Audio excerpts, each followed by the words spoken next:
कुरुंदवाड पोलिसांच्या निशाण्यावर आता उदय पाटील। मटका घेत असताना उदय पाटील यांचा फंटर सुनील मगदूम पोलिसांच्या जाळ्यात।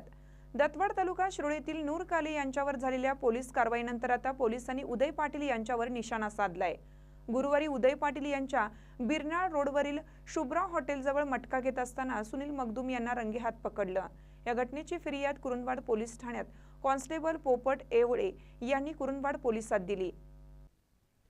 महाराष्ट्र जुगारबंदी कायदा कलम अंतर्गत उदय पाटील सुनील मगदूम यांच्या विरोधात कुरुंदवाड पोलिसात गुन्हा दाखल करण्यात आलाय। दत्तवाड येथील बिरनाळ रोडवरील उदय पाटील यांच्या मालकीचे शुभ्रा हॉटेलजवळ 12 सप्टेंबर रोजी रात्री 8 वाजण्याच्या सुमारास उघड्यावर मटका खेळ घेत असताना सुनील मगदूम हे पोलिसांना रंगेत सापडले आहेत। हा मटका खेळ उदय पाटील यांच्या फायद्याकरिता घेत असल्याचे सुनील पाटील यांनी पोलिसांना सांगितलं। यावेळी 5,970 रुपये जप्त करण्यात आलेत। उदय पाटील हे मटका बुकी असून त्यांचा अवैध व्यवसाय या ठिकाणी सुरू असल्याची माहिती कुरुंदवाड पोलिसांना मिळाल्यानंतर ही कारवाई करण्यात आली आहे। एकंदरीत कुरुंदवाड पोलिसांनी अवैध व्यवसायावर कारवाई करण्याचं सत्र सुरू केल्यानं 2 नंबर वाल्यांचे धाबे दणाणले आहे। महानकर न्यूजसाठी इजाज खान पठाण, कुरुंदवाड। ताज्या बातम्यांसाठी महानकरेला सबस्क्राइब करा आणि बेल आयकॉनला क्लिक करा।